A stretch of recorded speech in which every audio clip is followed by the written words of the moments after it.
নমস্কার বন্ধুরা, কেমন আছো? আশা করছি ভালো আছো।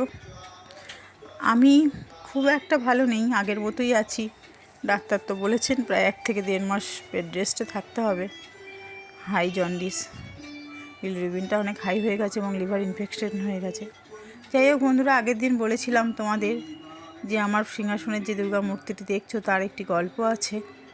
ইতিহাস বলবো না, গল্প আছে। আজ তোমাদের সাথে সেই গল্পটিই ভাগ করে নেব। এই যে মা দুর্গার মূর্তিটি কিন্তু আমি কিনিনি। এক কথায় বলতে পারো মা দুর্গা হয়তো আমার কাছে, আমার বাড়িতে আসবে বা আমার হাতে পুজো নেবে বলে সে আমার বাড়িতে এসছেন। আসলে এই মূর্তিটি আমাকে আমার এক বান্ধবী দিয়েছেন, যে আমি আর ও আর কি কলেজে একসাথে পড়তাম। তারপরে তো বিয়ে হয়ে গেছে হঠাৎ। আমার বিয়ে 5-6 মাসের মাথায় একদিন বান্ধবী ফোন করলো যে তুই একটু দাদাকে নিয়ে আমার বাড়িতে আয়, অর্থাৎ আমার কর্তার কথা বললেন, তোর হাজব্যান্ডকে নিয়ে আমার বাড়িতে আয়, আমি তোর জন্য একটি জিনিস এনেছি। গিয়ে দেখলাম, আমি বললাম কী এনেছিস দেখাতেই দেখলাম যে ও আমাকে এই দুর্গা প্রতিমাটি দেখালো, যে দেখ তো কেমন হয়েছে, তোর জন্য আমি এনেছি। ও থাকতো টালিগঞ্জের পুলিশ কোয়ার্টারে। ও এটি এনেছে ওদের মুর্শিদাবাদের দেশের বাড়ি থেকে। অ্যাকচুয়ালি আমরা হিন্দু হলেও ও কিন্তু হিন্দু ছিল না, ও ছিল মুসলিম। কিন্তু ওর নাকি এই ওদের মেলায়, মুর্শিদাবাদের মেলায় মূর্তিটি দেখে আমার কথা মনে হয়েছে। বউ বলল, আমার মূর্তিটি দেখার সাথে সাথে তোর মুখটা ভেসে উঠলো, মনে হলো এটা তোর জন্য নিয়ে যাই আমি।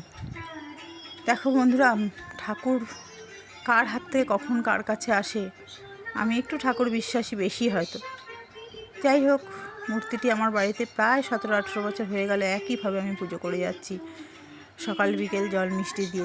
পুজোর সময় সেভাবে যে আমি দুর্গা পুজো বাড়িতে করি তা নয়, কিন্তু ওই পুজোর কদিন ফুল মিষ্টি যেরকম যা সামর্থ্য থাকে ভালো একটু ফল মিষ্টি দিয়ে পুজো করার চেষ্টা করি। এছাড়াও সারা বছর আমি ফল মিষ্টি যেরকম প্রতিটি অন্যান্য দেবদেবীকে দিয়ে থাকি, দুর্গা প্রতিমাকেও দিয়ে থাকি। এবং দুর্গা প্রতিমার প্রতি আমার একটা আলাদাই বিশ্বাস জন্মে উঠেছে আজ এত বছরে। মা দুর্গা চেয়েছে বলেই তো না আমার বাড়িতে এসছে, নাহলে এইভাবে কেনই বা আসবে, তোমরাই বলো। দুর্গা প্রতিমাটি প্রতি বছর ওই মেয়ে পুজোর আগে একটু রং করে দেয়। প্রথম তো রং করতে পারতাম না বা রং করতাম না, পরে মেয়ে বড় হওয়ার পরে সেই এখন রং করে দেয়। যাই হোক বন্ধুরা, কেমন লাগলো গল্পটি বলো।